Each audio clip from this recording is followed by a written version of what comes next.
विकास र समृद्धिको एउटा बाटा। अमरगढी ऑनलाइन टिभी सबैका लागि सधैँका लागि।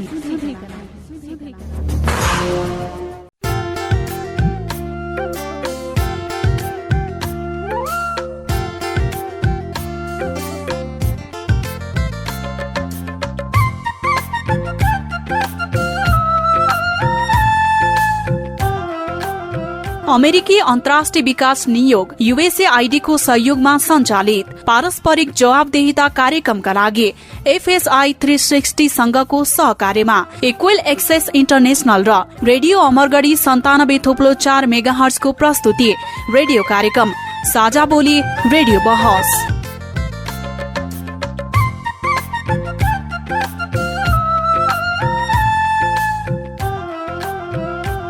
नमस्कार, साझा बोली रेडियो बहसमा तपाईलाई स्वागत छ। म लोकेन्द्र ओझा।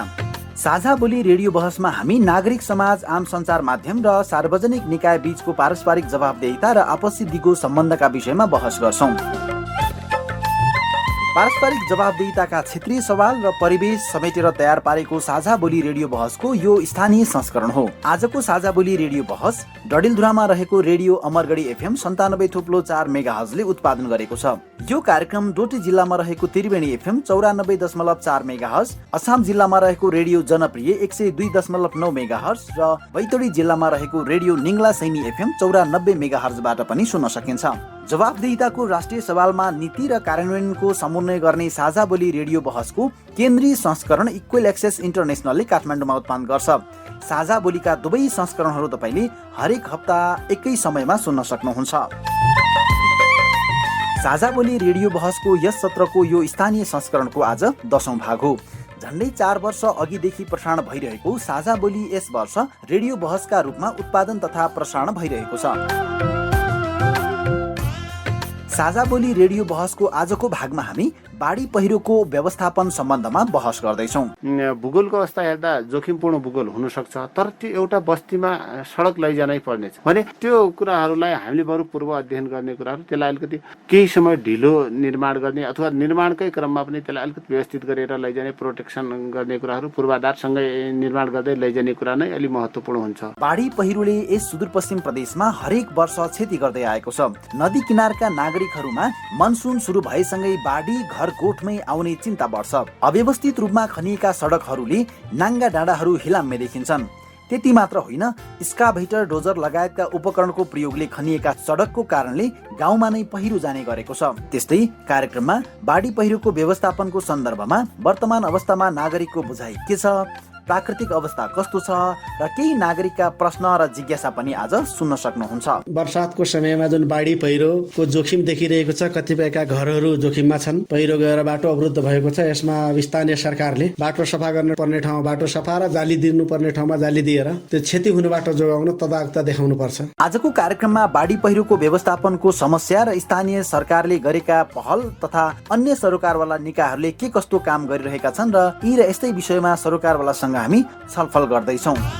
साझा बोली रेडियो कार्यक्रम अमेरिकी अन्तर्राष्ट्रिय विकास नियोग USAID मार्फत अमेरिकी जनताहरूको सहयोगका कारण सम्भव भएको हो। यस कार्यक्रम भित्रका विषयवस्तु र सामग्री पारस्परिक जवाफदेहिता कार्यक्रमका एकल जिम्मेवारी हुन् र तिनले USAID वा अमेरिकी सरकारको विचार प्रतिबिम्बित गर्छन् भन्ने जरुरी छैन।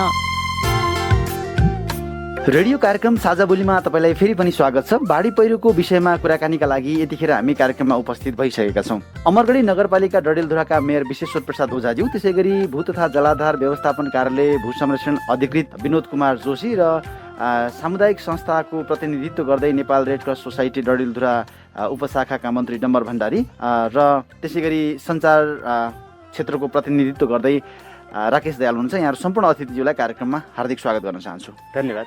हामीले वर्तमान परिप्रेक्ष्यमा सरकारले गरेका विकास निर्माण र आम नागरिकको बुझाइ के कस्तो रहेको छ र बाढी पहिरोको प्रभाव अथवा वर्षातको समयमा के कस्तो छ भन्ने विषयमा पनि हामी कुराकानी गर्छौँ। र अहिले विशेष गरी वर्षातको समयमा जिल्ला सदरमुकामकै सडकहरू पनि हिलाम्मे छन् भने विभिन्न ग्रामीण क्षेत्रका सडकहरूमा पनि यातायातका साधनहरू पूर्ण रूपमा सञ्चालन हुन सकिरहेका छन् र यी विषयहरूमा यतिखेर हामी सवाल जवाफ गर्ने प्रयास गरिरहेका छौँ। कार्यक्रमको शुभारम्भमा नागरिकको प्रतिनिधित्व गर्दै एउटा जिज्ञासा गुनासा हामी सुन्छौँ, त्यसपछि कार्यक्रमलाई शुभारम्भ गर्नेछौँ। मेरो नाम विनोद विष्ट, अनपा 5 डडेलधुरा। यो हाम्रो यो बाटो लथालिङ्ग छ बर्खाको सिजनमा, अनि यो बाटोमा यो हाम्रो नगरपालिकाले पहल गरिदिए राम्रो हुन्थ्यो। ग्राभेल फिजाइदिएपछि, नभएपछि त डोजरै पठाइदिए पनि हुन्थ्यो। व्यापार गर्नलाई पनि सामान ल्याउनलाई धेरै गाह्रो भएर, अनि हिँडडुल गर्नलाई पनि धेरै समस्या भएछ।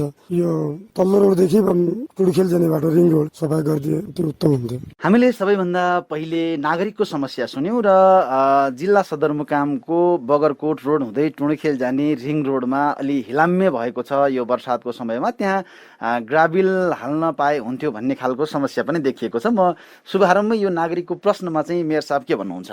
वास्तवमा अहिले सबैतिर यो बर्सातको बेला केही हिलो बढ्ने कुराहरू देखिन सक्छ, किनकि हाम्रा संरचनाहरू नयाँ नयाँ निर्माण भएका छन्। नयाँ कटिङ गरेको सडकमा, अथवा मलाई लाग्छ जो उहाँले त्यो सवाल उठान गर्नुभएको छ जिल्ला प्रशासन कार्यालय हुँदै टुडीखेलसम्म जाने बाटोमा, त्यो बिचमा यस पूर्व निर्माणका क्रममा तुफान डाँडा टुडीखेल सडक खण्ड निर्माण गर्ने क्रममा जुन पुरानो कालो पत्ते गरेको थियो त्यो भत्केको छ र त्यसैमा खानेपानीको लाइन पनि निर्माण भयो।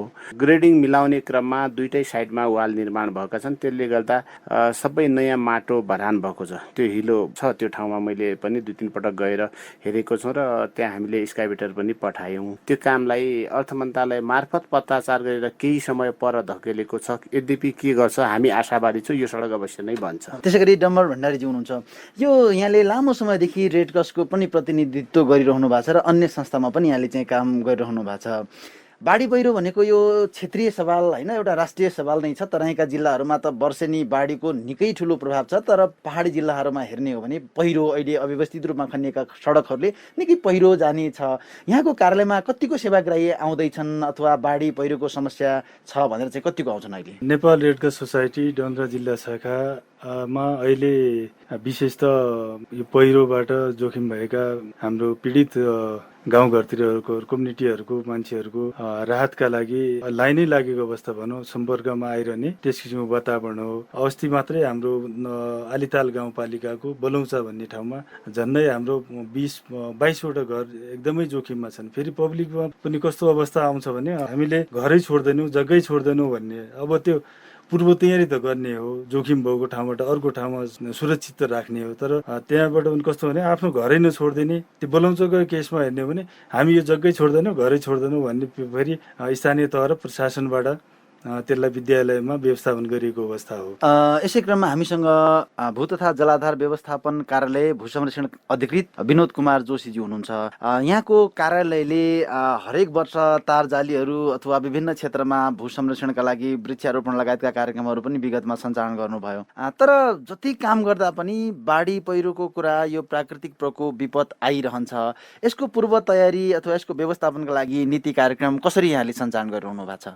पक्कै पनि यो बाढी पहिरो विपद भनेको अब आइ नै राख्छ होइन। हामीले त्यसलाई चाहिँ पूर्ण रूपमा कन्ट्रोल गर्न चाहिँ सक्दैनौँ, तर त्यसलाई हामीले मिटिगेसन गर्ने, कम हुने भइसके पछाडि तपाईँको त्यसलाई चाहिँ कसरी रोकथाम गर्ने ती क्रियाकलापहरू गर्ने हो। अब अहिले हाम्रो चाहिँ यो प्रदेशमा त त्यो कार्यालय छ, तर कस्तो भएछ भन्दाखेरि अहिले चाहिँ ठ्याक्कै हामी चाहिँ नयाँ नयाँ इस्टाब्लिस भएको अफिस छ प्रदेशमा। नीतिगत तहमै वाटर साइड म्यानेजमेन्ट प्लानहरू, जलाधार व्यवस्थापन कार्ययोजनाहरू बनाएर त्यसरी चाहिँ हामी अहिले गइसकेका छैनौँ। तथापि हामीले चाहिँ तपाईँको विभिन्न जलाधार क्षेत्रहरू छुट्याएर, त्यो भित्र पनि उपजलाधार होइन, सूक्ष्म जलाधारहरू छुट्याएर, अनि त्यो कहाँ कस्तो चाहिँ विपद आउन सक्छ, बाढी पहिरोको समस्या कहाँ कति बढी हुनसक्छ, त्यो कुराहरूलाई अध्ययन अनुसन्धान गरेर त्यो अनुसारकै कार्ययोजना बनाएर त्यसलाई इम्प्लिमेन्टेसन गर्नुपर्ने हो।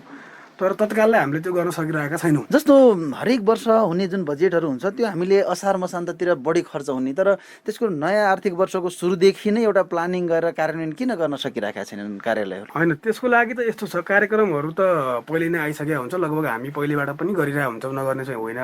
कतिपय कामहरू चाहिँ के हुन्छ भने काम गर्दा गर्दै अन्तिमतिर मात्रै सकिने भएकोले भुक्तानी ढिलो मात्रै हुने हो होइन। त्यस्तो सबै कामहरू असाढमै आएर मात्रै गर्ने भन्ने त हुँदैन। केही कामहरू चाहिँ त्यस्तो पनि भएको हुन्छ। त्यसै गरी राकेश दयालजी हुनुहुन्छ। अब बाढी पहिरो लगायतका कुराहरू भूक्ष्य नियन्त्रण गर्नका लागि आम सञ्चार माध्यमको असाध्यै ठूलो भूमिका रहन्छ। यहाँ आफैमा पनि निकै लामो समयदेखि सञ्चार माध्यममा कार्यरत हुनुहुन्छ। यहाँहरूको भूमिका के छ? किन सञ्चार माध्यमले पनि आम नागरिकलाई सचेत बनाउन सकिरहेका छैन, सरकारी कार्यालयले गरेन, स्थानीय सरकारले गरेन भन्ने व्यापक गुनासो छ। तर आम सञ्चार माध्यमको पनि त आफ्नो दायित्व छ, जिम्मेवारी छ, किन हुन सकिरहेका छैन? अब यो कस्तो भने हामीले काम गर्दै जाँदाखेरि सञ्चार क्षेत्रमा हामीले सबैभन्दा महत्त्वपूर्ण कुरा के उठाउँछौँ भने हरेक ठाउँमा समस्या आउँछ। यो प्राकृतिक प्रकोपको कुरा गर्ने हो भने हरेक क्षेत्रमा प्राकृतिक प्रकोप आउँछ, बाढी पहिरो लगायतका समस्या। हामी हरेक मिडियाहरूमा अथवा भनौँ सञ्चार माध्यममा चाहिँ हामीले नागरिकको लागि चाहिँ सूचना सन्देशहरू प्रसारण गर्छौँ र सम्बन्धित निकायलाई हामीले सञ्चार माध्यममै ल्याएर उहाँहरूको नागरिकको समस्या कस्तो छ, हरेक ठाउँहरूमा चाहिँ प्राकृतिक प्रकोपको समस्या कस्तो छ, बाढी पहिरोको समस्या कस्तो छ, त्यसलाई नियन्त्रण गर्नका लागि चाहिँ सम्बन्धित निकायले अथवा स्थानीय सरकारले अथवा प्रदेश सरकारले अथवा केन्द्र सरकारले के गर्दैछ र अन्य निकायले चाहिँ के गर्दैछ भन्ने विषयमा र यथाशक्य छिटो चाहिँ समाधान गर्ने प्रयास चाहिँ हाम्रो त्यो सञ्चार माध्यमबाट घचघच्याउने काम हुन्छ। हाम्रो सञ्चार माध्यमको महत्त्व भनेको चाहिँ र आवश्यकता भनेको कहाँनिर हुन्छ भने जब प्राकृतिक प्रकोप आउँछ र यो ठाउँमा यस्तो प्राकृतिक प्रकोप छ र यसलाई समाधान गर्नका लागि सम्बन्धित निकायको जस्तो स्थानीय सरकारमा थुप्रै बजेट हुन्छ। त्यो बजेट चाहिँ वर्षौं वर्ष करोडौंको हिसाबमा चाहिँ फ्रिज भइराखेको अवस्था छ। त्यसलाई सदुपयोग गर्नका लागि त्यो फ्रिज हुने बजेटलाई त्यहाँ कन्भर्ट गरेर पनि त त्यो बाढी पहिरो नियन्त्रण गर्न सकिन्छ लगायतका विषयलाई हामी समेटेर चाहिँ स्थानीय सरकार अथवा अन्य सम्बन्धित निकायलाई चाहिँ हामी घचघच्याउने प्रयास गर्छौँ। म मेयर साहब यहाँतिर आएँ। तपाईँ नगरपालिकाको विपद व्यवस्थापन समितिको प्रमुखको रूपमा पनि हुनुहुन्छ र जिल्ला विपद व्यवस्थापन समितिमा पनि आफू आबद्ध हुनुहुन्छ। राकेशजीले भने जस्तो हामीले विपद व्यवस्थापनकै फन्डहरू चाहिँ राख्ने, भोलि जस्तो खालकै समस्या भए पनि त्यहाँ स्थानीय सरकारले सहजै डोनेसन गर्न सक्ने, सहयोग गर्न सक्ने अवस्था रहन्छ कि रहँदैन? नीति कार्यक्रमले कसरी समेटिरहेका छ यसलाई? यो कुराहरूमा हाम्रा संरचनाहरूको प्रभाव, संरचनाहरू कसरी अगाडि जान सकेका छन् त्यो नै महत्त्वपूर्ण कुरा हो। हामी कहाँ सहकार्यको संस्कृतिको निकै अभाव छ। जस्तै सशर्तका कार्यक्रमहरू हुन्छन्, त्यो कार्यक्रम परिवर्तन गर्न सकिने अवस्थामा रहँदैन। हामीसँग नियमित बजेटले मलाई लाग्छ सामान्यतया सानातिना विकास निर्माणका कामहरू मात्रै सम्बोधन गर्न सकिने अवस्था हुन्छ, अरू सम्भवै छैन। किनकि हाम्रो आन्तरिक आय वार्षिक 1 करोडको हाराहारीमा छ र प्रदेश सरकार, सङ्घ सरकार मार्फत यद्यपि हामीले अमरगढीमा थुप्रै विकास निर्माणका कामहरू अगाडि बढाएका छौँ, त्यो कामहरू निरन्तर अगाडि गएका छन्। शीर्षक बाइज जाने क्रममा कहिलेकाहीँ हामीले चाहना राख्दा राख्दै पनि त्यो कुराहरू सम्बोधन गर्न नसकिने अवस्थाहरू हुन्छ। जस्तो मेयर साहब, यो कार्यक्रम हाम्रो सुदूरपश्चिम प्रदेशका अन्य जिल्लाका रेडियोहरूमा पनि बज्छ र सुदूरपश्चिम प्रदेशका अन्य स्थानीय तहको प्रतिनिधित्व गर्दै हामी तपाईँसँग संवाद गरिरहेका छौँ। स्थानीय सरकारले आफ्नो कार्यक्षेत्रभित्र अथवा निर्वाचन क्षेत्रभित्र अथवा आफ्नो पालिका वा नगरपालिका गाउँपालिकाभित्र उच्च जोखिम त यहाँले गाउँपालिकाको नगरपालिकाको प्रोफाइल निर्माण गर्नुहुन्छ, त्यहाँ पनि उच्च जोखिम भौगोलिक अवस्थाको बारेमा अध्ययन गर्नुहुन्छ होला। त्यो अध्ययनलाई टेकेर कतिको नीति बनाउनुहुन्छ, कसरी कार्यान्वयन गर्नुहुन्छ? यो नागरिकको गुनासो के आउँछ भने विभिन्न खालका प्रोफाइलहरू बन्छन्, तर त्यो प्रोफाइलहरू बनिसकेपछि त्यो बिचमा चाहिँ जसरी काम गर्नु पर्थ्यो त्यो हुँदैन भन्ने नागरिकहरूको गुनासो रहन्छ। अधिकांश विकास निर्माणका पूर्वाधारहरू नागरिकको आवश्यकता अनुसार, नागरिकको माग अनुसार नै अगाडि बढ्ने हो। त्यो हुँदै जाने क्रममा त्यहाँको वस्तुस्थिति धेरै कुराहरू अध्ययन गरिएको हुन्छ। यद्यपि नागरिकहरूले पनि त्यहाँको भू बनावट इत्यादि कुराहरूलाई मध्यनजर गरी विकासका आवश्यकताहरू धेरै छन्, साधन स्रोत थोरै छ, थोरै स्रोत साधनबाट अधिकतम आवश्यकताको परिपूर्ति गर्न केही कठिनाई छ। सम्भावित जोखिमका विषयमा पूर्व अध्ययन गर्ने कुराहरू कहिलेकाहीँ हामीले चाहँदै पनि अब नियन्त्रण गर्न सकिने कुराहरूमा वास्तवमा यो प्रजातन्त्र पुनर्स्थापनापछि राज्य कता कता कमजोर भएको हो भन्ने पनि देखिन्छ। किनकि अलिकति अराजकता, अलिकति उदण्डता पनि भएको देखिन्छ। यसले गर्दा जुन ढङ्गले सोचेका अथवा प्लानिङ गरेका कुराहरू अथवा कानुन छ, यो कानुन कार्यान्वयन गर्न केही कठिनाइहरू त देखिएका पनि छन्। विपत्ति बाजा बजाएर आउँदैन। गर्मीमा आगलागी डढेलो, वर्षामा बाढी पहिरो, भूकम्प, कोरोना र अरू पनि। साँच्चै विपदबाट तपाईँ हाम्रो गाउँघर कति सुरक्षित छ? तपाईँको पालिकाले विपद पूर्व तयारी के कति गरेको छ? विपद आइहालेमा उद्धार र प्रतिकार्यको लागि तपाईँको समुदाय तयार छ त? विपद बारेमा तपाईँका यस्तै प्रश्न, प्रतिक्रिया, टिप्पणी वा गुनासा छन् भने हामीसँग बाँड्नुहोस्। छलफल गरौँ, समस्याको हल खोजौँ, प्रश्नको जवाफ मागौँ। तपाईले हामीलाई पैसा नलाग्ने नम्बरमा फोन गरेर आफ्ना कुराहरू भन्न सक्नुहुन्छ। एनसेल प्रयोग गर्नुहुन्छ भने 98 015 71 मा फोन गर्न सक्नुहुन्छ।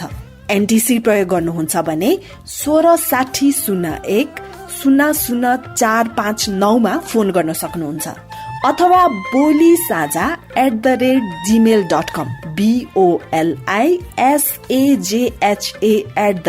@gmail.com मा इमेल गरेर वा मेरो रिपोर्ट र साझा बोलीको फेसबुक, युट्युब, ट्विटर, टिकटक पोस्टहरूमा शेयर, लाइक वा कमेन्ट गरेर पनि आफ्ना कुराहरू भन्नु सक्नुहुन्छ।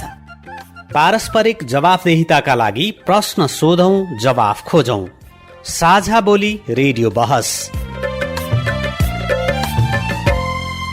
तपाईँ अहिले पारस्परिक जवाबदेहिता प्रवर्धनका लागि साझा बोली रेडियो बहस सुन्दै हुनुहुन्छ र हामी कुराकानी गरिरहेका छौँ बाढी पहिरोको व्यवस्थापन कसरी गर्न सकिन्छ भन्ने विषयमा छलफल गरिरहेका छौँ। यति बेला हाम्रो स्टुडियोमा कुराकानीको क्रममा अमरगढी नगरपालिका डडेलधुराका मेयर विश्वेश्वर प्रसाद ओझाज्यू, त्यसै गरी भू तथा जलाधार व्यवस्थापन कार्यालयका भू संरक्षण अधिकृत विनोद कुमार जोशीज्यू, त्यसै गरी Nepal Red Cross Society Dadeldhura शाखाका मन्त्री डम्बर भण्डारीज्यू र आम सञ्चार माध्यमको प्रतिनिधित्व गर्दै सञ्चारकर्मी राकेश दयालज्यू हुनुहुन्छ। हामी बाढी पहिरोको विषयमा संवाद गर्दैछौँ। साझा बोली रेडियो बहस अमरगढी एफएम डडेलधुरा, त्यसै गरी डोटीमा रहेको त्रिवेणी एफएम, अछाममा रहेको रेडियो जनप्रिय र बैतडीमा रहेको रेडियो निङ्ला सैनी एफएमबाट पनि यो कार्यक्रम यति बेला प्रत्यक्ष रूपमा प्रसारण भइरहेको छ। म डम्बर भण्डारीज्यूतिर आउँछु। जस्तो रेड क्रसले बाढी पहिरो गइसकेपछि केही राहत वितरण गर्दै आएको छ हिजोको दिनदेखि, तर बाढी पहिरो आउन सक्ने जोखिम छ भन्ने अलिकति जनचेतनामूलक कार्यक्रमहरू अथवा विपदको पूर्व तयारीमा किन त्यति धेरै काम गर्न सकिरहेका छैन रेड क्रसले? नेपाल रेड क्रस सोसाइटीको सीमित साधन स्रोतका बावजुद पनि समुदाय स्तरमा रेड क्रसले आफ्ना एक्टिभिटीहरू सञ्चालन गरिरहेको अवस्था हो।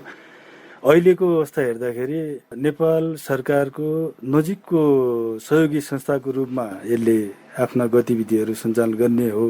नेपाल सरकार राज्यले जेनेभा कन्भेन्सनमा हस्ताक्षर गरिसके पछाडि राज्यभित्र रेड क्रसका कार्यक्रमहरू सञ्चालन गर्ने यसको प्रतिबद्धताका आधारहरू पनि हुन्। तत्कालको अवस्था रेड क्रस सङ्क्रमणको समयमा गुज्रिरहेको अवस्था पनि छ। नेपाल रेड क्रस सोसाइटीको केन्द्रीय कार्य समिति अहिले तदर समितिबाट इलेक्टेड टिम नआइसकेको अवस्था र तदर समितिबाट त्यो सञ्चालित आफ्ना एक्टिभिटीहरूलाई अगाडि बढाइरहेको अवस्था हो। पहिलो विपद आउनुभन्दा पहिला समुदाय स्तरलाई सचेतना गर्ने कुरा, सचेतनामूलक कार्यक्रमहरू अगाडि बढाउने कुराहरूमा हामीले 26वटै उपशाखाहरूमा उपशाखाका साथीहरूसँग समन्वय गरेर जनचेतना कुराहरू अगाडि बढाइएको अवस्था छ र नेपाल सरकारबाट जुन स्थानीय तहको संरचना हाम्रो सङ्घीय शासन स्वरूप अनुसार नै हाम्रो स्थानीय तहहरू पनि अहिले एक्टिभ भएको अवस्था, विपदको कोष फन्डिङ गर्ने कुराहरूमा हामी जोडिएरै अगाडि बढिरहेको अवस्था छ। त्यसै गरी भू संरक्षण अधिकृत विनोद कुमार जोशीज्यू हुनुहुन्छ। यो तपाईँले स्थलगत रूपमा पनि धेरै क्षेत्रमा जानु भएको छ, हेर्नु भएको छ, अध्ययन गर्नु भएको छ, बुझ्नु भएको छ र विपदमा पनि आज हामी अलिकति बाढी र पहिरोको विषयमा बढी प्राथमिकताको साथमा कुराकानी गर्दैछौँ। यो के कारणले अहिले बढिरहेको छ? पछिल्लो समयमा बाढी पहिरो बढ्नको कारण चाहिँ के हो? मेन कारण त प्राकृतिक कारण नै हुन्छ होइन। अब नेपाल जस्तो देश अब कस्तो छ भन्दाखेरि एकदमै पहाडी मुलुक छ, एकदमै भिरालो जमिन छ यहाँको होइन। त्यो सँगसँगै के छ भने कमजोर भूगर्भिक अवस्था छ क्या नेपालको। इन्डियन प्लेट र टिबेटन प्लेटको दुईटैमा पर्छ होइन। त्यसले गर्दा के हुन्छ, प्लेट मुभमेन्ट एकदमै धेरै भएर हुन्छ क्या। त्यसले गर्दा सेस्मिक मुभमेन्ट्सहरू, भूकम्पहरू होइन, यस्तो एक्टिभिटीहरू धेरै नै भएर हुन्छ। जस्तो अहिले स्थानीय सरकारले जुन गाउँ गाउँसम्म सडकको विकास गरिराखेको छ त्यसको प्रभाव कतिको पाउनुभयो त? अब आवश्यकता पैसा नै नगरिकन होइन, भोलि त्यहाँबाट कस्तो जोखिम आउन सक्छ त्यसलाई हामीले कसरी न्यूनीकरण गर्न सक्छौँ, त्यसको लागि हामीले गर्नुपर्ने कामहरू के हो त? जस्तो कि रोड खन्दा खाँदै हामीले होइन, त्यो सँगसँगै हाम्रो चाहिँ यो भुसे हुन नदिने होइन, बाढी पहिरो आउन नदिनको लागि होइन गर्ने क्रियाकलापहरू पनि गर्नुपर्ने हुन्छ नि त। जस्तो तपाईँको अब बजेट जति सबै रोड खन्न मात्रै लगाइन्छ कि नेपालमा। मेयर साहब, जस्तो उहाँले भन्नुभयो कि अलिकति यो सडकहरू खन्नमा चाहिँ धेरै बजेट गयो, वातावरण प्रभाव मूल्याङ्कन नगरिकन सडकहरू खनिएका छन्, जसले गर्दाखेरि बाढी पहिरो निम्ति राखेको छ भन्ने कुराहरू भयो।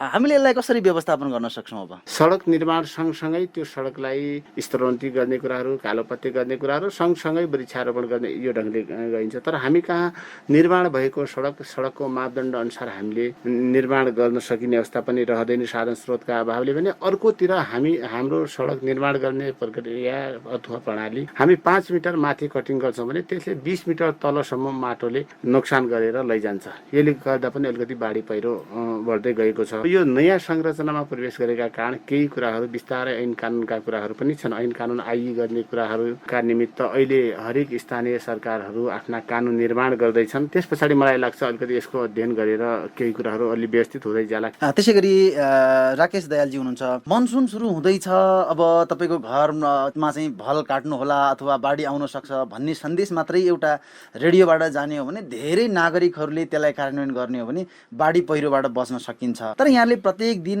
निरन्तर संवाद गर्दै आउनु भएको छ, तर राष्ट्रिय राजनीतिको विषयमा बढी केन्द्रित भएर संवाद गर्नुहुन्छ। त्यसैले कतै हाम्रा लोकल इस्युहरू अथवा मफसलका केही एजेन्डाहरू मुद्दाहरू छुटेको जस्तो बाढी पहिरो अथवा भुच्छे अथवा सामान्य जनजीविकाका सवालहरू किन आम सञ्चार माध्यमले अहिले समेट्न सकिरहेका छैन? हरेक सवालहरू हामी स्थानीय तहदेखि लिएर प्रदेश, जिल्ला लगायत केन्द्रसम्म चाहिँ हामी बहस, छलफल, कुराकानी गर्छौँ। जस्तो योभन्दा अगाडिको कुरा बाढी पहिरोकै कुरा गर्ने हो भने दार्चुला जिल्लाको महाकाली नगरपालिकामा आएको बाढी 2072 सालमा आएको बाढी पीडितहरूले अहिलेसम्म राहत पाउन सकेको अवस्था छैन। त्यो सवाल हामीले प्रदेश सरकारलाई गर्यौं, केन्द्र सरकारलाई गर्यौं, किन अहिलेसम्म पाउन सकेन? प्रदेश सरकार र केन्द्र सरकारले यस्ता ठुल्ठुला इस्युहरू जो चाहिँ राष्ट्रिय स्तरका समस्याहरू छन्, यिनी प्रदेश र केन्द्र सरकारले राहतका कुराहरू दिन नसकेको अवस्थामा चाहिँ हामीले चाहिँ प्रदेश र केन्द्रसँग पछिल्लो समय राजनीतिक घटनाक्रम लगायत बाढी पहिरो समसामयिक विषयमा कुराकानी गर्दै आइरहेका छौँ। तर त्यो बहसमा मात्रै केन्द्रित हुन्छ, तर त्यसले एउटा निष्कर्ष, एउटा निर्णय अथवा निर्णायक बहस हुन सकिरहेका छैन नि। स्थानीय सरकारले अथवा अन्य सरोकारवाला निकायले कस्तो बुझ्छ भने मिडिया त हाम्रो प्रतिपक्ष छ, प्रतिपक्षको जस्तै उभिएको छ, हामी त त्यो समस्या समाधान होस् भनेर हामी न्युज सम्प्रेषण गर्छौँ अथवा बहस गर्छौँ अथवा रेडियोमा कुनै समाचार प्रसारण गर्छौँ भनेपछि त्यो चाहिँ हामीलाई प्रतिपक्षको रूपमा जस्तै हेरेको छ क्या सरकारले पनि। त्यही हिसाबले पनि हामीले नागरिकका सवाल उठाउँछौँ, स्थानीय सरकारभित्र भइगएका कुराहरू उठाउँछौँ, विपदका कुरा उठाउँछौँ। तर यहाँ कस्तो भइदियो भने हरेक निकायले चाहिँ हामीलाई हेर्ने दृष्टिकोण चाहिँ परिवर्तन हुन नसकेको अवस्थाले गर्दाखेरि पनि त्यो समस्या समाधान हुन नसकेको अवस्था हो। फेरि नागरिकको प्रश्न लिन्छु। मेरो नाम चेतराज ओझा, यहाँ अमरगढ नगरपालिका हाल बसोबास। पछिल्लो समयमा यो सडक अव्यवस्थित छ होइन, यत्रो चाप छ, यहाँ सडकको अवस्था हेर्नुहुन्छ भनेपछि चापै चाप छ, खाडल खुटलहरू छ। यसको लागि अब पहल गरिदिनु पर्यो। सपोज नगरपालिकाले चाहिँ अब कहाँ गर्नुपर्ने हो, नगरपालिकाले छिटोभन्दा छिटो यो हल चाहियो हामीलाई। अब यो नागरिकको प्रश्नमा म नगर प्रमुखज्यूको जवाफ लिन्छु। जस्तो यहाँले एउटा आफ्नै इनिसिएसनमा केन्द्रबाट ठुलो बजेट ल्याएर जिल्ला सदरमुकामको बजार व्यवस्थापन गर्ने भन्ने कुराका लागि निकै ठुलो पहल गर्नुभयो, तर कार्यान्वयन भएन। नागरिकले अब फेरि सडकमा धान रोप्नुपर्ने स्थिति सिर्जना भएको छ, कसरी समाधान गर्न सकिन्छ मेयर साहब? हाम्रो प्रयत्न अहिले पनि जारी छ। म यो कुरा केही समय पहिला मैले सर्वदलीय सर्वपक्षीय यहाँका घरधनीहरूसँग छलफल गर्दा उहाँहरूले मुआवजाका लागि पहल गरिदिनु पर्यो भन्ने माग आइसके पछाडि तत्कालीन भौतिक पूर्वाधार मन्त्री बसन्त नेमाङज्यू, भौतिक पूर्वाधार तथा यातायात मन्त्रालयको सचिवज्यू, डिजी सबैलाई कन्भिन्स गरेर मुआवजाका लागि फाइल अगाडि बढाएका थियौँ र जस अन्तर्गत क्याबिनेटले निर्णय गरेर डडेलधुरा सदरमुकाममा मुआवजा दिने त्यसका निमित्त प्रारम्भिक अधिकारी सडक डिभिजन कार्यालय कुलपातेको डी साहबलाई तोकिसकेको छ र हामी अस्ति मात्र एउटा बैठक बस्यौँ। अब मुआवजा निर्धारण गर्नका निमित्त प्रमुख जिल्ला अधिकारीको संयोजकत्वमा एउटा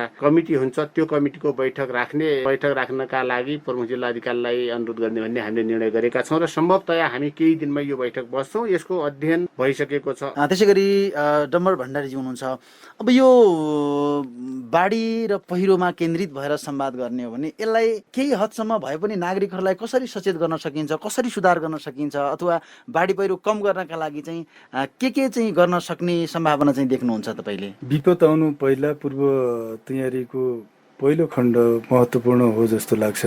घर जोखिम ठाउँमा नबनाइदिने, खोला किनारा बसोबास नगरिदिने, जग्गा आफ्नो खन्जो गर्ने जग्गाहरू त्यो खोला नजिक भयो भने त्यसले क्षति नै गर्ने भयो। मेहनत गरेको उब्जनीलाई बगाएर लैजाने कुराहरू भए। यी यस्ता कुराहरू कम्युनिटी लेभलमा गएर पूर्व चेतना फैलाउने कुराहरूमा रेडक्रस जहिले पनि प्रतिबद्ध छ। विशेष त यी सानसाना कार्यक्रमहरूलाई अगाडि बढाएर समुदाय स्तरलाई चेतनामूलक ढङ्गका कार्यक्रमहरू दिएर अलिकति विपदबाट बचाउनका लागि यसको पहिलो दायित्व निभाइरहेको अवस्था हो। जति दक्ष तालिम प्राप्त फर्स्ट एडको होस्, क्याडेट ट्रेनिङको होस्, डिडिआरडी ट्रेनिङ दिएकाहरू हो, उहाँहरूलाई समुदाय स्तरमा पहिलो हाम्रो काम भनेको सरकार स्थानीय तहहरूसँग समन्वय गरेर चेतना दिने, विपद आउने जोखिम भएको ठाउँमा, अप्ठ्यारो हुने ठाउँमा बसोबास नगर्ने भनौँ न, त्यही किसिमले सचेत रहने कुरा एउटा रह्यो। अर्को त्यससँगै जोडिएर हेर्दाखेरि यसलाई जिल्लाभरि हाम्रो कति कुन कुन ठाउँमा के कस्तो जोखिमहरू आउँछ, विपद आउने सम्भावना छ भन्ने कुराहरू हामीले स्थानीय तहहरूलाई पनि समन्वयात्मक भूमिकामा हामी अगाडि बढिरहेको अवस्था हो। तर अहिले जिल्लामा जस्तो 7वटा स्थानीय तहहरू छन्, तर ती 7वटै स्थानीय तहको बाढी आउन सक्ने अथवा पहिरो जान सक्ने सम्भावना अध्ययन गरेर एउटा प्रतिवेदन बनाएर त स्थानीय सरकारसँग समन्वय गर्न सकिन्थ्यो नि। त्यो त रेड क्रसले आफ्नो मेन पावरलाई युज गरेर पनि गर्न सक्थ्यो होला, किन यस्तो हुन सकिराखेको छैन? त्यसलाई कार्यान्वयन गर्ने, तपाईँले भने जस्तो नोक्साङ्कन गर्ने, जोखिम भएको ठाउँलाई नोक्सान गर्ने र त्यसलाई रोकथाम गर्ने भयो भने विपद आउँदैन। बाढी नजिक, खोला नजिक बसेन भने विपद आएन, मानवीय क्षति भएन र घर जग्गाहरू बगाउने कुराहरू भएन। फेरि कहीँ कतै त्यो ल्यान्डस्लाइड हुने, पहिरो आउने ठाउँमा छ भने त्योभन्दा टाढा बस्यो भने सेफ बसाइ भयो, त्यसबाट पनि बच्न सकिन्छ। अलिकति यसलाई छोटोमा भन्नुपर्दाखेरि जब जुन तपाईँको विभिन्न क्षेत्रमा उपशाखाहरू पनि छन्, पालिका लेभलमा कतिपय त वडामै पनि संस्थाहरू छन् र जिल्लामा तपाईँले नेतृत्व गरिरहनु भएको छ, यो जिल्लामा चाहिँ विपदको अवस्था के हुनसक्छ भन्ने खालको एउटा प्रोफाइल अथवा एउटा रिसर्च गरेर चाहिँ हामीले प्रतिवेदन सार्वजनिक गर्न सक्ने सम्भावना हुन्छ कि हुँदैन? यो रेड क्रसले गर्न सक्छ कि सक्दैन? सक्ने नै भयो। त्यो स्थानीय तहहरूको सहयोगमा हामीले त्यसलाई आफ्नो मेन पावर परिचालन गरेर नोक्साङ्कन गर्ने कुराहरू र त्यो एउटा अवधारणा पत्रका साथ हामीले स्थानीयहरूलाई सहयोगको रूपमा हामी अगाडि बढ्न सक्छौँ। यसै गरी Nepal Red Cross Society Dadeldhura जिल्ला शाखाले विपद व्यवस्थापन र त्योसँगै अहिले रक्त सञ्चार सेवा केन्द्र पनि सञ्चालन गरिरहेको अवस्था छ। अहिले करिब व्यवस्थापनको पाटोमा त्यो अगाडि सञ्चालित भएको अवस्था पनि हो। त्यसलाई पनि स्थानीय तहकै सहयोगमा हामीले अघिल्लो आर्थिक वर्षमा सबै स्थानीय तहबाट आर्थिक सहयोग भएर त्यसलाई हामीले अपग्रेड गरेका छौँ। अझ रक्त सञ्चार सेवालाई राम्रो ढङ्गले सञ्चालन गरिरहेको अवस्था, डोनरहरूसँग काउन्सिलिङ गर्ने, अभिमुखीकरण गर्ने, डोनेसन कार्यक्रम राख्नेदेखि लिएर त्यस्ता कुराहरू पनि हामीसँग जोडिएको अवस्थामा हामीले जिम्मेवारीका साथ त्यसलाई सञ्चालन गर्ने कुराहरू एउटा रह्यो। अहिले फेरि अब मनसुनकै अवस्थामा छौँ, हामी विपदको पूर्व तयारी, त्यसको नोक्साङ्कनका कुराहरू, यसलाई रोकथाम गर्ने कुराहरू को एउटा अवधारणा पत्रका साथ हामीले स्थानीय तहकै सहयोगमा जान सक्ने भयो। फेरि हामीसँग त्यस्तो बजेटिङको कुराहरू यताउति त्यो खासै त्यस्तो हुँदैन। छन् त प्रदेश रेड क्रस पनि छ, केन्द्रीय रेड क्रस पनि छ हामीसँग। उहाँहरूको आफ्नो च्यानलमा रेड क्रसको नेटवर्कमा एउटा सहयोगको अपेक्षा रहने भयो। स्थानीय तहहरूबाट पनि स्थानीय तहमा पनि विपद व्यवस्थापन समिति स्थानीय प्रमुखज्यूकै नेतृत्वमा टिम बनिसकेको अहिले नै व्यवस्था गरिसकेका हुनाले हामी पनि त्यो भित्रको एउटा मेम्बरको नाताले हामीले त्यो गर्ने कुराहरूमा हामी प्रतिबद्ध रहन्छौँ, अगाडि बढ्न सक्छौँ। यो एउटा चाहिँ यहाँले एकदमै राम्रो कुरा गर्नुभयो। जस्तो डडेलधुरा जिल्लाका सबै स्थानीय तहसँग समन्वय गर्दै एउटा अवधारणा पत्र अथवा यथार्थ अवस्था के हुनसक्छ र दीर्घकालीन रूपमा कस्तो खालको जोखिम आउन सक्छ त्यो रेड क्रसले एउटा पहल गर्न सक्छ भन्ने कुरा गर्नुभयो।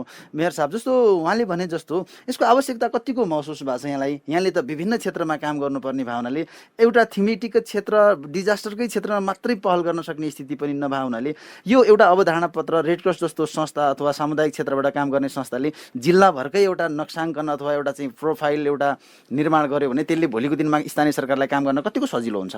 स्वाभाविक रूपमै जुनसुकै कामहरू गर्नु पर्दा पनि सबैभन्दा पहिला ऐन नियम त्यसका निमित्त आवश्यक अध्ययन हुनु जरुरी छ र त्यसको प्रोफाइल निर्माण हुनु जरुरी छ। यो भोलि काम गर्नका निमित्त पनि हामी कुन ठाउँमा कसरी जाने भन्ने कुराहरूका निमित्त एउटा ओए देखाउने चिज पनि हो।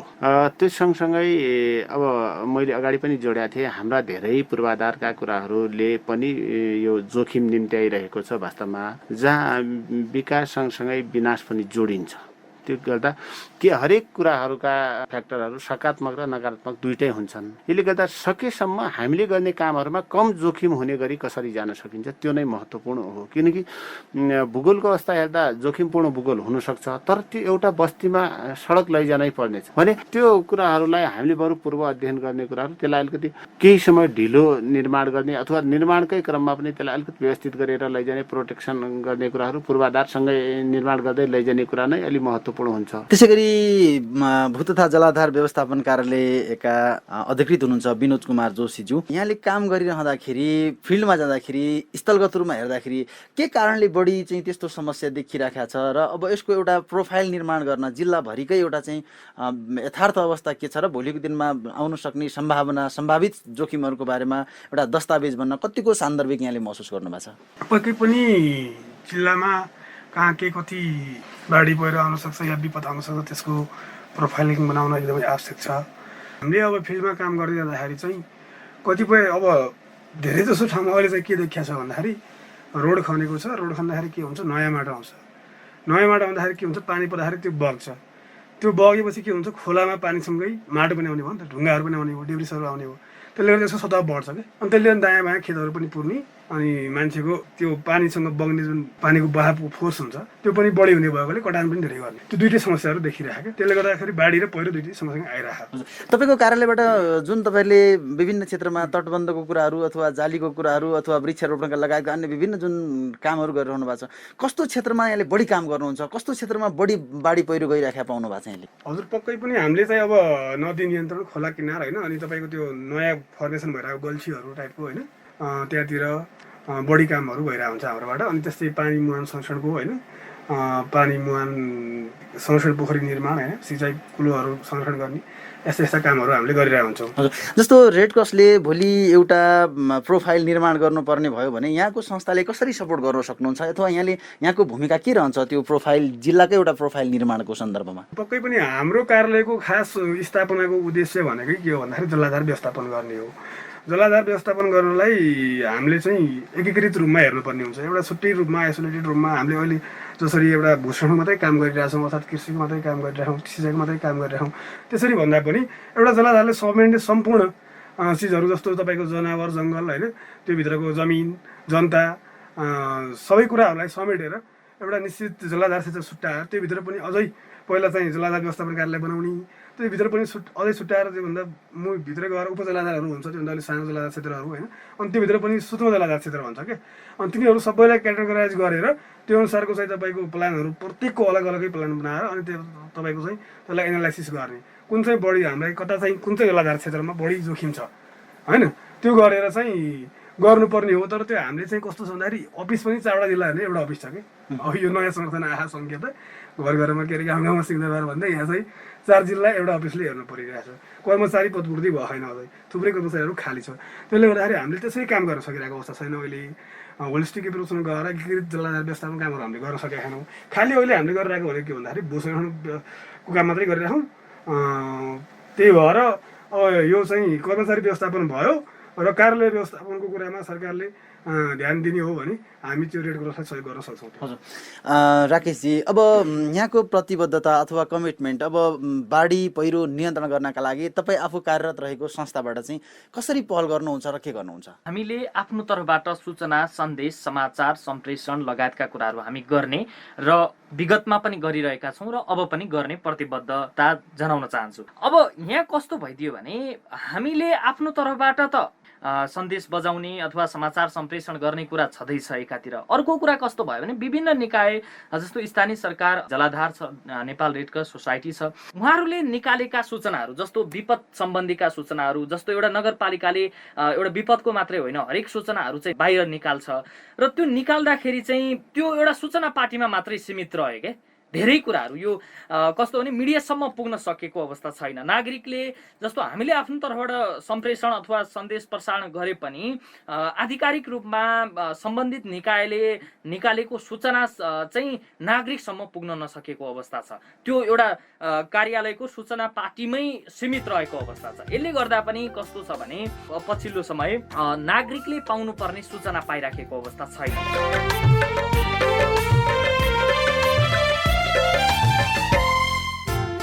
यति बेला हामी रेडियो कार्यक्रम साझा बोलीमा छौँ र रेडियो कार्यक्रम साझा बोलीमा आज हामी बाढी पहिरोको विषयमा कुराकानी गरिरहेका छौँ र यतिखेर कार्यक्रममा कुराकानीको क्रममा हुनुहुन्छ अमरगढी नगरपालिका डडेलधुराका मेयर विश्वेश्वर प्रसाद ओझाज्यू, त्यसै गरी भू तथा जलाधार व्यवस्थापन कार्यालयका भू संरक्षण अधिकृत विनोद कुमार जोशी र सामुदायिक संस्थाको प्रतिनिधित्व गर्दै रेड क्रस डडेलधुराका मन्त्री डम्बर भण्डारी र आम सञ्चार माध्यमको प्रतिनिधित्व गर्दै राकेश दयालजी हुनुहुन्छ। यो कार्यक्रम डडेलधुरामा रहेको रेडियो अमरगढी एफएम 97.4 मेगाहर्जले उत्पादन गरेको छ भने यसै क्रममा यो कार्यक्रमलाई डोटी जिल्लामा रहेको त्रिवेणी एफएम 94.4 मेगाहर्ज, असम जिल्लामा रहेको रेडियो जनप्रिय 102.4 मेगाहर्ज र बैतडी जिल्लामा रहेको निङ्लासेनी एफएम 94 मेगाहर्जबाट पनि यहाँले सुन्न सक्नुहुन्छ। फेरि म केही नागरिकका प्रश्नहरू लिन्छु। योभन्दा पहिले जिल्लामा विपदको पूर्व तयारीका लागि एउटा प्रोफाइल निर्माण हुन जरुरी छ र यसका लागि स्थानीय सरकारसँगको समन्वयमा रेड क्रसले निर्माण गर्न सक्ने प्रतिबद्धता हामीले संयुक्त रूपमा चाहिँ जारी गरिसकेका छौँ। फेरि म नागरिकको प्रश्न लिन्छु। जगत ऐन, म चाहिँ अमरगढी नगरपालिका वार्ड नम्बर 8 को स्थानीय बासिन्दा र मेरो यो अमरगढी नगर सरकारलाई के प्रश्न रहेको छ भने डडेलधुरामा अवस्थित जुन सङ्घीय अस्पताल डडेलधुरा अस्पताल रहेको छ त्यो झन्डै टफानाडा चोकबाट 250 मिटर मात्र अगाडि रहेको छ। त्यहाँको हामी बाटो हेर्ने हो भने यो कुनै गाउँपालिकाको एउटा कच्ची रोडमा भन्दा पनि खराब बाटो रहेको छ। यहाँको सरकारले यो माथि कुनै कामहरू गरेको छ कि छैन, यो 5 वर्ष कार्यकाल झन्डै अब पुरा हुने अवधि आइरहेको छ, यसमा उहाँहरूको के कति पहल भएको छ, यो बाटो कहिले पिच हुन्छ भन्ने कुराहरू जिज्ञासामा राख्न चाहन्छु। मेयर साहब, अब यो जगतजीको प्रश्नमा जुन डडेलधुरा जिल्लाको तुफान डाँडा हुँदै अस्पताल रोड छ, अस्पताल रोड व्यवस्थित छैन भन्ने गुनासो छ। यहाँ पनि जानु भएको छ, व्यवस्थित हुन सकिरहेको छैन। यसलाई चाहिँ कसरी व्यवस्थापन गर्न सकेला? त्यो सडक निर्माण गर्नका निमित्त गत वर्ष पनि प्रदेश सरकारबाट 20 लाख विनियोजन भएको थियो। यद्यपि त्यो छलफलका क्रममा डडेलधुरा अस्पतालमै पनि हामी 1-2 चरण बैठक बस्यौँ। अहिले पनि त्यो सडक सार्वजनिक कायम भएको छैन, विभिन्न व्यक्तिहरूका नाममा त्यो सडक छ। त्यस कारणले गर्दा त्यो छलफलका क्रममा पनि केही व्यक्तिहरू सहजै जग्गा दिन तयार भएनन्। त्यसले गर्दा नयाँ पूर्वाधार बनाउन केही कठिनाइ भयो र गत वर्षको पैसा पनि खर्च नभइकन फ्रिज जाने अवस्था रह्यो। अहिले पछिल्लो समय हामीले स्मार्ट सिटी अन्तर्गतको सडक निर्माण गर्नका निमित्त जुन बागबजार बगरको सडक टुडुखेल हुँदै आउने सडक छ त्यो सँगै त्यो पनि जोडेका छौँ, स्रोत सुनिश्चित भइसकेको छ। हाम्रा पनि केही कानुनी बाध्यता छन्, केही कानुनी जटिलताहरू छन्। हामीसँग पैसा हुँदा पनि सार्वजनिक खरिदले सामान्यतया 5 लाखभन्दा माथिको काम गर्नका निमित्त हामीले त्यसका आवश्यक प्रक्रिया टेन्डर प्रक्रियामा जानुपर्ने हुन्छ र अधिकांश हाम्रा विकास निर्माणका कामहरू हामीले इबिट प्रक्रिया मार्फत लैजाने गरेका छौँ। यद्यपि कहिलेकाहीँ नागरिकले नबुझिदिँदा अथवा नागरिकलाई यो मिडियाहरूले पनि यो कुरा सही ढङ्गले सम्प्रेषण नगरिदिँदा अथवा यसको वास्तविक गहिराइमा नगइदिँदा हाम्रो पत्रकार दयालजी पनि हुनुहुन्छ हाम्रो कार्यक्रममा। वास्तवमा मिडिया राज्यको चौथो अङ्ग हो, तर कहाँसम्म कुन गहिराइसम्म गएर यसको वास्तविकता के हो मानव आरोपित हुनुहुन्छ। कुनै स्थानीय सरकारले गरेका कामप्रति नागरिकले गुनासो उठायो भने त्यो स्थानीय सरकारले त्यो कुरामा के कुरा जवाब दिनु खोज्छन्, नागरिकको जवाब मात्रै लिने होइन, त्यहाँनिर सम्बन्धित कार्यालय सम्बन्धित स्थानीय सरकारको पनि जवाब लिनु जरुरी हुन्छ भन्ने लाग्छ। धेरै कुराहरूमा एकतर्फी ढङ्गले समाचार सम्प्रेषण भएको देखिन्छ, किनकि मैले यो केही समय अगाडिदेखि मिडियामा आएका कुरा हिजो अस्ति पनि केही अनलाइनहरूले, यद्यपि यो अनलाइनहरूमा आउने जाने कुराहरू धेरै कुराहरू भइरहेछन्। केही कुराहरू अधिकांश मिडियाहरू अब राजनीतिक आग्रह पूर्वाग्रह यसमा पनि अहिले हामीले सामान्यतया हेर्ने हो भने विभिन्न राजनीतिक दलभित्रका पनि गुट उपगुटका कार्यकर्ताका रूपमा प्रस्तुत हुँदा समग्र मिडिया जगत पनि यसले कमजोर भएको छ, बदनामित भएको छ। तर मैले के कुरा उठाउनु खोजेँ भने यो कुराहरू आजको भोलि सम्भावना नहुन सक्छ, किनकि हामीले त्यसका लागि गरेका प्रयत्नहरू मलाई लाग्छ तपाईँहरू पनि जानकार हुनुहुन्छ। हामीले धेरै छलफलहरू आयोजना गरेका छौँ, स्रोत सुनिश्चित भएको छ। अब स्रोत सुनिश्चित भइसकेपछि मलाई लाग्छ धेरै हदसम्म सफलता प्राप्त भएको छ। अब यो कार्यान्वयनमा जाने बेला त्यहाँका नागरिकको सबैको आवश्यकता पनि हो, सबैले महसुस गर्नु पनि पर्छ। हामी कार्यक्रमको निकै अन्ततिर आइपुगेका छौँ र अन्तिम श्रोताको केही सुझाव रहेको छ, म यो सुझाव पनि सुन्छौँ। म टेकराज भनेर बर्सातको समयमा जुन बाढी पहिरोको जोखिम देखिरहेको छ, कतिपयका घरहरू जोखिममा छन्, पहिरो गएर बाटो अवरुद्ध भएको छ। यसमा स्थानीय सरकारले बाटो सफा गर्न पर्ने ठाउँमा बाटो सफा र जाली दिनुपर्ने ठाउँमा जाली दिएर त्यो क्षति हुनेबाट जोगाउन तदाकता देखाउनु पर्छ। अन्तमा मेयर साहब, जस्तो विनोद विष्टजीले पनि यो रिङ रोडको चाहिँ अलिकति हिलाम्य छ, त्यहाँ अलिकति 1-2 ट्राली चाहिँ ग्राभेल हालिदियो भने त्यहाँ चाहिँ एकचोटि डोजर पठाइदियो भने पनि त्यहाँ सहज हुन्थ्यो भन्ने प्रश्नमा अन्तमा चाहिँ कहिलेसम्म त्यो गर्न सकेला? हामीसँग प्राप्त स्रोत साधनको अधिकतम उपयोग हामी गरिरहेका छौँ र कुनै ठाउँमा हाम्रो नजर नपुगेको हुनसक्छ अथवा कहीँनिर म पुग्न नसकेको अथवा कार्यालयको टिम पुग्न नसकेको नागरिकको गुनासो नआइसकेका कारणले पनि कहिलेकाहीँ काममा अलिकति ढिला सुस्ती हुन गएको हुनसक्छ। त्यसले गर्दा जुन त्यो बाटोमा हिलो भएको कुराहरू आयो त्यसका विषयमा हामी यस पूर्व पनि त्यस ठाउँमा पटक पटक मैले नै म आफै फिल्डमा पुगेको छु, डोजर पठाएको छु अथवा टिप्पर मार्फत पनि त्यहाँ केही अब कङ्क्रिटहरू हाल्ने काम गरेका छौँ। अझ त्यो हेरेर त्यसलाई व्यवस्थित गर्ने कुराहरूमा लाग्छौँ। अन्तमा डम्बर भण्डारीज्यू, जस्तो यहाँले भन्नुभयो, मेयर साहबले पनि त्यो आवश्यकता छ प्रोफाइल निर्माण गर्न भन्नुभयो, भू तथा जलाधारको सरले पनि यसको लागि हामीसँग भएको मेन पावर रिसोर्सको के कति सकिन्छ हामी बनाऊ भन्ने छ। यसको सुरुवात चाहिँ कसरी गर्न सकिन्छ र अन्य क्षेत्रमा यहाँले कसरी पहल गर्नुहुन्छ? आफ्नो प्रतिबद्धता व्यक्त गरिदिनुहोस् न। स्थानीय तहहरूसँग समन्वय गरेर डडेलधुरा जिल्लाको विपदको सेक्टरलाई हेरेर विपद कहाँ कुन ढङ्गले को जोखिम छ त्यसको नक्सान गर्ने, त्यसको एउटा अवधारणा पत्र तयार गर्ने कुराहरू हामी 7वटै स्थानीयहरूका प्रमुखज्यूहरूसँग बसेर समन्वय गरेर त्यसलाई तयार पार्ने प्रतिबद्धता व्यक्त गर्छौँ। धन्यवाद छ। अन्तमा राकेशजी, अब यहाँले काम गरिरहेको संस्था अथवा रेडियोबाट यो विपदको मुद्दालाई कसरी चाहिँ यहाँले म्याक्सिमम समय दिनुहुन्छ अथवा विपद व्यवस्थापनका लागि यहाँले चाहिँ के गर्नुहुन्छ? यहाँको प्रतिबद्धता हाम्रो तर्फबाट गर्नुपर्ने समाचार सम्प्रेषण लगायतका कुराहरू मिडियाबाट गर्नुपर्ने जति पनि हरेक नागरिकका सवाल आवश्यकता र स्थानीय सरकारले अन्य निकायले गरेको काम कारवाहीको विषयमा हामी उठान गर्नेछौँ। सत्य तथ्य ल्याउने काम चाहिँ हामी बाहिर ल्याउनेछौँ र त्यो काम हामी गर्नेछौँ र त्यो हाम्रो संस्थाबाट हामीले त्यो काम चाहिँ विपदको लागि होस् अथवा अन्य कुराका लागि होस् हामी पक्कै पनि गर्ने प्रतिबद्धता जाहेर गर्छौँ। धन्यवाद छ। त्यसै गरी विनोद सर हुनुहुन्छ। अन्तमा यहाँको संस्थाले आगामी दिनमा जुन बाढी पहिरो भुचिएको क्षेत्रमा यहाँले काम गरिरहनु भएको छ, यसको सुधार गर्नका लागि रेड क्रस जस्तो संस्थाले जुन एउटा नयाँ प्रोफाइल निर्माण गर्नुपर्छ र त्यसपछि कार्यान्वयन गर्नका लागि पनि सजिलो हुन्छ भन्ने छ, यसमा यहाँले कसरी पहल गर्नुहुन्छ, के सहयोग गर्नुहुन्छ? यो जुन हामीले गर्दै आइरहेको जुन काम सिस्टम छ त्यसलाई अलिकति परिवर्तन गर्न पनि जरुरी छ। त्यसको लागि हामीले अब नीतिगत तहमा हाम्रो मन्त्रालयको विभागको गोष्ठीहरूमा हामीले त्यसलाई चाहिँ विषय उठाएर यसरी जानुपर्छ है, हामीले चाहिँ अब एकीकृत जलाधार व्यवस्थापन योजना बनाएर त्यसरी चाहिँ अगाडि बढ्नुपर्छ भनेर चाहिँ मेरो व्यक्तिगत पहल पनि रहन्छ। सबभन्दा पहिला चाहिँ कार्ययोजना बनाएर प्लान बनाएर योजना बनाएर त्यो अनुसार जाउँ भनेर हामीले पनि लबिङ गरिरहेका छौँ। हस्, आजका लागि कार्यक्रम साझा बोलीको निर्धारित समय पनि सकिएको छ। आजको साझा बोलीमा जिल्लामा विपदको एउटा प्रोफाइल निर्माण गर्नका लागि सम्बन्धित निकायसँग नेपाल रेड क्रसले पहल गर्ने प्रतिबद्धता व्यक्त भएको छ। त्यसै गरी स्थानीय सरकार अमरगढी नगरपालिकाले डडेलधुरा जिल्लाको रिङ रोडमा भएको बाढीको प्रभाव जुन छ त्यहाँ एक्सकाभेटर अथवा डोजर तत्कालै पठाएर त्यहाँ व्यवस्थापन गर्न सकिने प्रतिबद्धता व्यक्त भएको छ भने आम सञ्चार माध्यमको क्षेत्रबाट विपदमा उच्च प्राथमिकता दिँदै आम सञ्चार माध्यमले अथवा रेडियोबाट समाचारहरू, सूचनाहरू, सन्देशहरू र नियमित कार्यक्रमहरूमा पनि समय उपलब्ध गराउँदै जनचेतना अभिवृद्धि गर्ने निष्कर्ष आएको छ। यो कार्यक्रममा सहभागी भइदिनु भएकोमा यहाँहरू सम्पूर्ण अतिथिज्यूलाई धेरै धेरै धन्यवाद छ। धन्यवाद। धन्यवाद। धन्यवाद। हामी साझा बोली रेडियो बहसको अन्तमा आइपुगेका छौँ। साझा बोली रेडियो बहसबारे मनका कुरा भन्नका लागि एनटिसीको मोबाइल वा ल्यान्डलाइन फोन प्रयोग गर्नुहुन्छ भने 166001000459 मा फोन गर्न सक्नुहुन्छ।